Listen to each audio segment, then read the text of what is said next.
ভারতের সঙ্গে বাংলাদেশের 10টি সমঝোতা স্মারক সই। কেউ কেউ বলছেন এটি চুক্তি।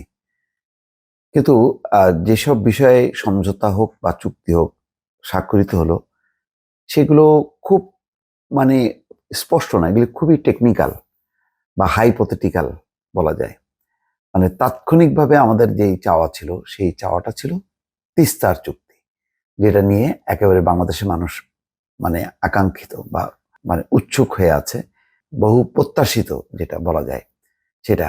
কিন্তু আজকে দেখছি যে এই সমস্ত গুলো সাবজেক্ট, অনেকগুলো সাবজেক্ট, সত্যি কথা বলতে আমি নিজেও বুঝি না। এইগুলি হলো খুব উচ্চ মার্গীয়, তবে তার মধ্যে একটা সামরিক বিষয় আছে এবং এই চুক্তিগুলো আবার রেলের কানেক্টিভিটির ব্যাপার আছে। তো এগুলো কি আমাদের কতখানি কাজে লাগবে নাকি ভারতের কাজে লাগবে আমিও বুঝতে পারছি না। সমুদ্র আছে, তারপরে ওই রেল আছে, সামরিক কৌশলগত অপারেশনাল এই চুক্তি আছে, এগুলি আমাদের জন্য খুব জরুরি কিনা আমি এটা বুঝতে পারছি না।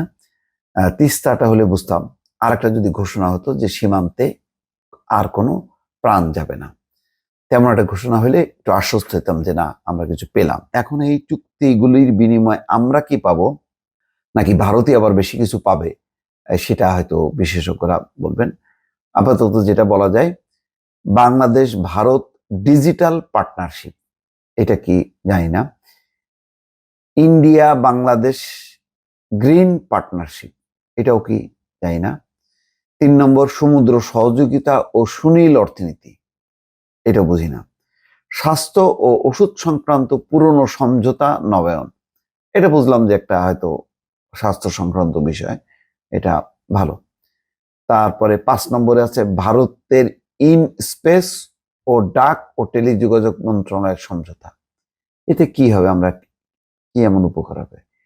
2 দেশের রেল মন্ত্রণালয়ের মধ্যে সংযোগ সংক্রান্ত সমঝোতা। এটা তো দেখা যাচ্ছে যে পূর্বাঞ্চলে তারা একটা সংযোগ, রেল সংযোগ নিয়ে যাবে আর কি। এতে আমাদেরটা কি, না আমরা কি উপকৃত হব? 7 নম্বর সমুদ্র বিষয়ক গবেষণায় 2 দেশের সমঝোতা, এটা একটা উচ্চমার্গীয় একটা বিষয়, তাৎক্ষণিকভাবে আমরা কোনো কিছু পাচ্ছি না।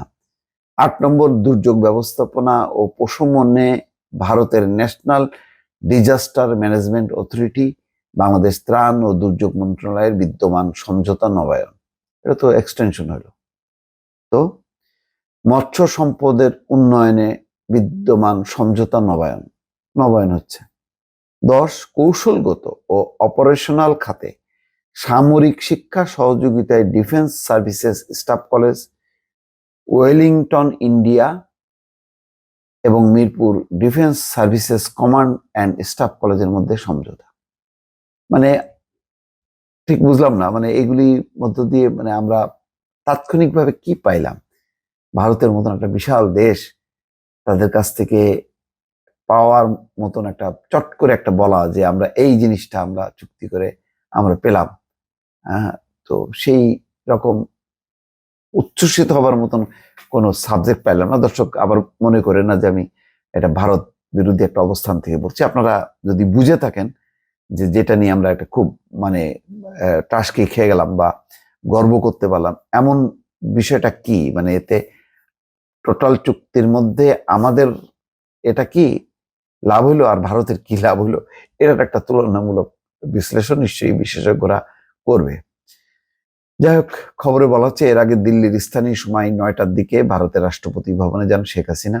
সেখানে তাকে রাজকীয় সম্বর্ধনা ও গার্ড অফ অনার দেওয়া হয়। ভালো। এরপর শেখ হাসিনা ভারতের প্রধানমন্ত্রী নরেন্দ্র মোদী সহ দেশটির মন্ত্রী ও উচ্চপদস্থ কর্মকর্তাদের সঙ্গে কুশল বিনিময় করেন। এ সময় ভারতের প্রধানমন্ত্রী নরেন্দ্র মোদীও সেখানে উপস্থিত বাংলাদেশের ঊর্ধ্বতন কর্মকর্তাদের সঙ্গে কুশল বিনিময় করেন। এরপর সকাল 10টার দিকে দিল্লির রাজঘাটে মহাত্মা গান্ধীর সমাধিতে শ্রদ্ধা জানান শেখ হাসিনা। এরপর সেখানে থাকা পরিদর্শন বইয়ে স্বাক্ষর করেন। দেখ, এটা অনেক বিষয়। তারপরে এখানে দেখা যাচ্ছে এর আগে ভারতের প্রধানমন্ত্রী নরেন্দ্র মোদীর আমন্ত্রণে শুক্রবার সফরে যান। গতকাল প্রধানমন্ত্রী ও তার সফর সঙ্গীদের বহনকারী বিমান বাংলাদেশ এয়ারলাইন্সের একটি ফ্লাইট স্থানীয় সময় বিকাল 3:30টায় নয়াদিল্লি পালাম বিমানবন্দরে অবতরণ করেন। ভারতের উচ্চ উচ্চ পর্যায়ের একটি প্রতিনিধি দল, মানে এটা কি পর্যায়ের প্রতিনিধি দল? বাংলাদেশের হাই কমিশনার মুস্তাফিজুর রহমান বিমানবন্দরের প্রধানমন্ত্রীকে অভ্যর্থনা জানান, মানে কোনো মন্ত্রীও যাননি নাকি প্রতিনিধি দল? লোকসভা নির্বাচনে জয়ী বিজেপি নেতৃত্বাধীন জোট টানা তৃতীয়বারের মতো সরকার গঠনের পর ভারতের কোন সরকার প্রধানের এটি প্রথম দ্বিপক্ষীয় সফর। যাই হোক, এখন 15 দিনেরও কম সময়ের মধ্যে এটা প্রধানমন্ত্রী দ্বিতীয় দফা গেছেন। উচ্চ পর্যায়ের প্রতিনিধি দল মানে বিমানবন্দরে স্বাগত জানিয়েছেন। এইসব কতখানি গুরুত্বপূর্ণ এটা বিষয় না। বিষয়টা হলো যে এই যে চুক্তি আর সমঝোতার স্মারকের মধ্য দিয়ে মানে নগদ কি পেলাম, এই আমি সাবজেক্টগুলি এখনো পর্যন্ত পরিষ্কার না।